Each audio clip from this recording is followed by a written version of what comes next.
Hello there. Thank you for joining me on Alyssa Jean's Reviews. Today is October 29th, 2021, on the date that this video is first posted. And it is time to once again take a walk to an old familiar place. Let us take a walk down Nostalgia Lane.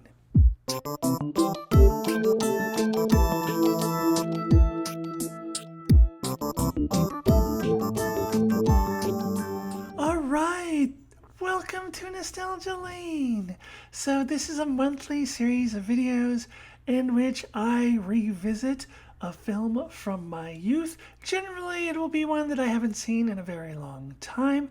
And this month, I am revisiting Total Recall from 1990, starring Arnold Schwarzenegger. And the way this is going to work, as it works in every Nostalgia Lane video that I will do, I will divide it into 4 parts. The first part will be me just kind of talking briefly about why I chose this particular film to rewatch and review in my Nostalgia Lane series. And then I will talk about my initial reactions to it back in the day, what I thought when I first saw it. And then part 3 will be talking about what I think of it now after my rewatch, and I'll talk about sometimes Easter eggs or things that I noticed that I didn't notice before, things like that. Talk about how my opinion may have changed over the years. And then finally, I will give a rating out of 10 for the film based on my rewatch, and it'll be in comparison to how I felt about it when I first saw it, which pretty much all of these films would be a theoretical 10. I wasn't actually giving ratings back then, but if I were, I would have given these all a 10. So we're going to see if the film is still a 10 today. Okay, let's start with part 1, which is why I chose this film, in this case Total Recall, for my Nostalgia Lane series, and decided I wanted to rewatch it and then talk about it. In the case of Total Recall, I've been kind of eyeing it for a little while on Netflix. When I'm scrolling through Netflix, I noticed that they had it, and I keep thinking, wow, I haven't seen that in so long. Like, I used to love that movie so much, but I just wonder if I still would today. And a lot of things have changed with me since then, far beyond just simply the fact that I transitioned from male to female. I've grown up, I've matured, I have different tastes in films, and I'll talk about all of that just a little bit more in detail in just a second. But just talking about why I wanted to rewatch this film, because I saw it on Netflix and I was just very, very, very curious if it would still hold up today, if I would still like it as much as I did. So there we are. Okay, so getting into what I thought of the film when it originally debuted back in 1990. First, just a little bit of background of my history with Arnold Schwarzenegger movies, and then action hero films in general. I ended up watching a lot of those action hero type movies in the day with Steven Seagal and Jean-Claude Van Damme and Sylvester Stallone a little bit, Arnold Schwarzenegger, of course, the big action heroes of the 80s. Not because I particularly liked the genre, but because I had a friend who was really into it, and at the time was really struggling with my gender identity and really, really wanting to hide the fact that I had any inclination to be anything other than male. So I felt like, well, that's what boys are supposed to do, supposed to be into all these action movies.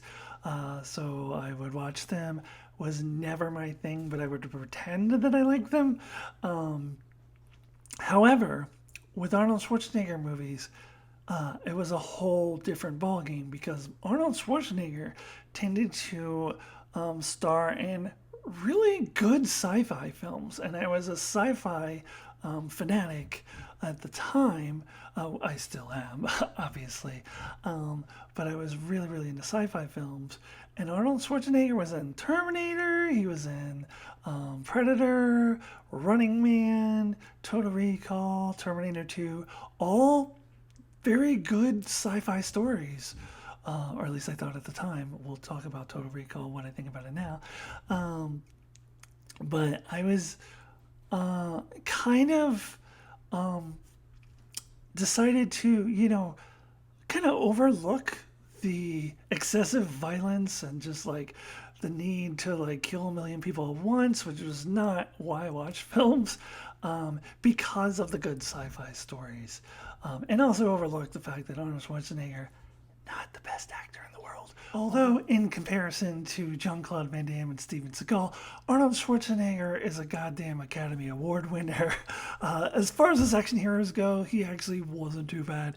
But still, as far as the general acting pool goes, he was kind of mediocre at best.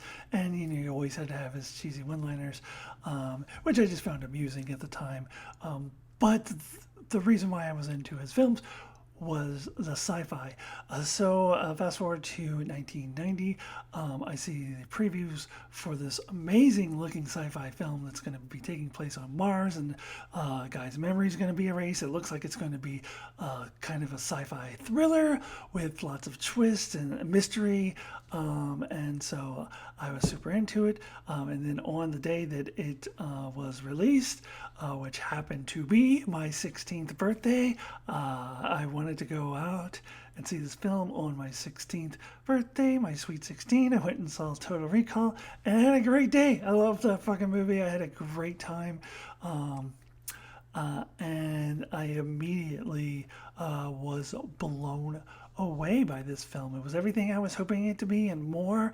It was a really good, exciting sci-fi thriller filled with twists and turns and a really good mystery. I was drawn into the mystery of what is happening to this Douglas Quaid character, even though, it's Arnold Schwarzenegger. I always have to suspend disbelief a little bit for Arnold Schwarzenegger. I'm going to get into that a little bit more later, actually, because it really jumped out at me when I did my rewatch. But in any case, I was really drawn into the mystery of what is happening, what is real, what is not real. I love those kind of mindfuck type of stories, especially back then. I mean, this is in retrospect, not as original compared to everything else that's out now, but back then it was super original. Like, it was such a mind fuck, and I loved it so very much. Just not knowing what's real and what is, and the twists and turns I didn't see coming, and I was just enthralled with this film. And it had a really great sci-fi plot, very interesting, taking place on Mars in the future, and involving this mysterious alien technology that creates air. All of that, I was just fascinated by this film, and I loved it. Ended up watching it several times. Now, I'm going to say this probably for every Nostalgia Lane video that I do. I said it in my Back to the Future review. I'll probably say it in the next review. But what we would do, my brothers and I would record a movie when it came on HBO or Showtime or whatever onto a blank VHS tape, and then we would just have it. I didn't have to go out and buy it. We just had it from recording it from cable, and we would watch these movies a billion times over and over and over again. And I certainly did that with Total Recall. I might say something like this in every one of my Nostalgia Lane videos. My brothers and I always quoted it all the time. We used to go around going, 2 weeks, 2 weeks. Although now that I rewatched it, I realize that we kind of over-exaggerated. We used to go, 2 weeks. She doesn't actually do that. But in any case, we used to do that. See you at the party, Richter. We used to get a kick out of the Arnold Schwarzenegger one-liners. Anytime he would have them in any of his films, we would just crack up laughing and quote them all the time. Screw you! Consider this a divorce, all of that stuff was highly entertaining and amusing to us, as well as just having a really good sci-fi story that, even though, I knew what happened after the first time I saw it, I felt that the twist still held. after seeing it, hundreds of times, I was still enthralled with this film. It did not wear thin on me. Um, so for a while, I would say this was probably one of my favorite films of all time. If you had asked me when I was in my teens, after the age of 16, to name a top 10 film list, this would have been up there for sure. Um, but then, as I said, things change. I no longer felt the need to, have to watch those movies, action films. So I never watched any like newer action films, like any of the, I don't know, Jackie Chan or Dwayne Johnson or who else, Vin Diesel, that sort of thing. Never seen those because I no longer felt the need to watch them. Um, and Of course, Arnold Schwarzenegger was no longer making these really good sci-fi films anymore. Um, and pretty soon, then I just kind of lost the need to rewatch some of those old sci-fi films. Although I still have seen Terminator and Terminator 2 a few times in more recent years, because I like those even better. But kind of dropped off on the Total Recall thing, so I hadn't seen it in a very long time until I did this rewatch. So now, let's talk about what I thought about it now that I've done my rewatch. Okay, so I just rewatched this film. And the first thing I need to do before I really dive into it is I got to talk about a couple of Star Trek connections I noticed. I apologize if you're not a Star Trek fan watching this, but as some of you do know, I do cover a lot of Star Trek on this channel. I'm a huge Trekkie, and there's two Star Trek connections. So I have to talk about them. So first of all, I'm watching this movie, and Richter has this kind of like second in command to him, even though he's kind of the second in command to Copenhagen, but whatever. Like somebody works under him who's like this Martian military guy. He's got like a little beanie. Looks like he's in the Martian Marines or something like that. Not to be confused with the Martian Marines in The Expanse. But it's some Martian military guy that works for Richter. And I'm watching it now and I was like, hey, that's Mark Alamo. That's Golden Cut. Golden Cut's in this movie. I had no idea. I'm sure that, some of you, I'm sure Brandon Howells will probably come on and say, oh, everybody knows Mark Alamo was in that movie. Yeah, I'm sure my brother will come on like, oh, of course he was. Everyone knows that. Well, I didn't know. I haven't seen this movie in years. I had no clue Golden Cut was in it. So that was a really good, hey, it's Golden Cut. That was a really good moment for me. The other connection to Star Trek is completely coincidental because it actually, the scene I'm about to talk about makes a reference to a Star Trek episode that actually doesn't come out for another couple of years after this movie. So it's completely coincidental. But I did notice the synchronicity here. So there's a scene after Douglas Quaid, escapes from when they tried to get him to try to erase his memory, and he gets out of it, and then Richter goes and sees Copenhagen and tells him, hey, you got to make a choice, you're going to kill him or not. So Copenhagen is like, okay, kill him, but he's really pissed off. And Copenhagen, by the way, played by Ronnie Cox, sees this fish tank standing there and like kicks it over in anger. Just kicks over the fish tank and fish go, flying out all over the floor, and the fish die. And Star Trek fans, you see where I'm going with this? Star Trek fans? You see where this is leading? Ronnie Cox, of course, a couple years later, would play Captain Jellicoe on Star Trek The Next Generation. He would be the temporary captain for the Enterprise while Picard was off on some kind of mission, and the first thing he does is go into Picard's ready room, and Picard, of course, had a fish in his ready room, and he goes in and says, get this damn fish out of here, which is kind of an infamous Jellicoe thing. If you're a Star Trek fan, and like that's kind of an infamous thing. So when I see Ronnie Cox, Captain Jellicoe, kicking over a fish tank, I was like, what does Ronnie Cox have against fish? It was very hard not to see the connection. Completely coincidental. Unless Ronnie Cox just insists on always having a scene where he hates on fish. I don't know. I don't know, but I thought it was very amusing. Anyways, enough of the Star Trek stuff. Let us get into some positives. I'll do the positives first, and then I definitely have some critique that I want to talk about. So, as for the positives, all the stuff I was just talking about, kind of the sci-fi thriller element, the mindfuck, the twists and turns, that still holds today. Even though I've seen it a million times in the past, I already know what's going to happen. I still can view it as a very well constructed thriller, very well constructed film with twists and turns and that sort of thing.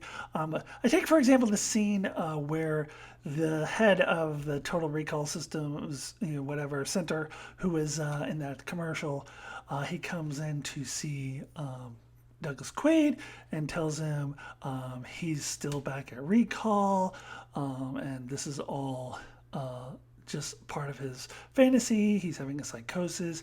All of this is exactly how he selected it, down to Melina, the woman. That's just exactly the woman you chose. And I think probably when I very first saw it, I might have had the sliver of a doubt of, wait, what is he? Maybe he really is there. But of course, now I know he's not there, but I can still appreciate from the character's point of view why that would be so convincing. Because that dude was very, very convincing.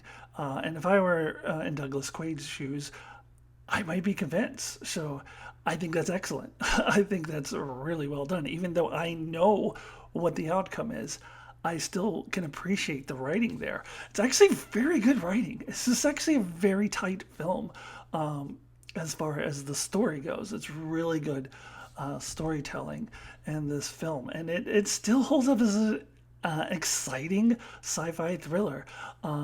It also has elements of social commentary, just really showing you the difference between, the super wealthy and just the everyday common man, and of course, or common person, I should say. You are meant to sympathize with the everyday common person. I thought it was very interesting that as these Martians, got these different deformities and they made them psychic. I thought all of that was really, really interesting. Although watching something like this always frustrates me in a way, because millions of people watch these movies and some of them still go and support those really wealthy guys in real life, or support the politicians who are supporting those really wealthy guys, and completely screwing over the little persons, completely screwing over the Martians who are deformed and can't breathe air. Like the analogy for that in real life, which is people with less money, people of color, people who are disadvantaged in some way. Really, anyone who's not wealthy is being screwed over. But there's a disconnect. When people watch these films, they will root against Copenhagen as if he's the villain, but then cheer for somebody like Trump, who's basically worse than Copenhagen. So it drives me nuts. But that's not the fault of the film. I still kind of appreciate that was presenting that kind of disparity in wealth, because that's something they were dealing with in the 90s and something we're still dealing with today. So I did appreciate that aspect upon my rewatch. Now, I've got some serious critiques of this film. Okay, so my critique begins and ends with the choice of lead actor for this film. Arnold Schwarzenegger. I mean, it was fine back then. I was used to watching all those types of films. I was used to watching Arnold Schwarzenegger sci-fi films. But watching it now, I just kept wishing there was somebody else in this movie. And it's not all because of his acting. I did mention before, he's a very mediocre actor, and definitely the film would be improved if there was a better actor in his place. You could definitely get more into the character. I had no connection to this Douglas Quaid character because it was just freaking Arnold Schwarzenegger. If it was played by a different actor, I might be able to connect actually with the character a little more. I have an idea of an actor who would have been good but I will talk about that in just a couple minutes. First, let me keep talking about why Arnold Schwarzenegger was not good. And it's not all about his acting. It also includes his cheesy one-liners, as much as I like to laugh at them and make light of them. They're kind of dumb, especially when he kills the cab driver with like a drill type of thing that kind of looks like a screw, and he goes, "Screw you!" I mean, this is so stupid. This is so dumb. And when he's doing these one-liners, consider this a divorce, like, lowers the quality of the film. Like, if you don't have that stupid cheesy one-liners, it is automatically a higher quality sci-fi film, in my opinion.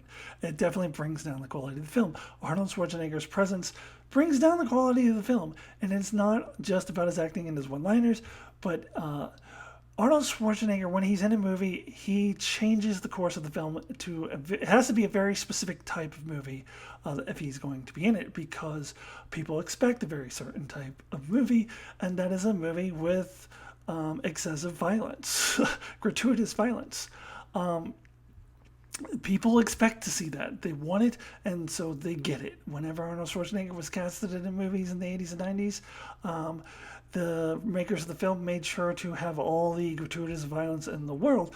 And I actually distinctly remember seeing this film in the theaters, and the part when Douglas Quaid is attacked by his co-workers there at the construction site, and he discovers that he has, these abilities to fight, and he kills all of these people, and see him standing there with blood on his hands, looking at it, like wondering what happened.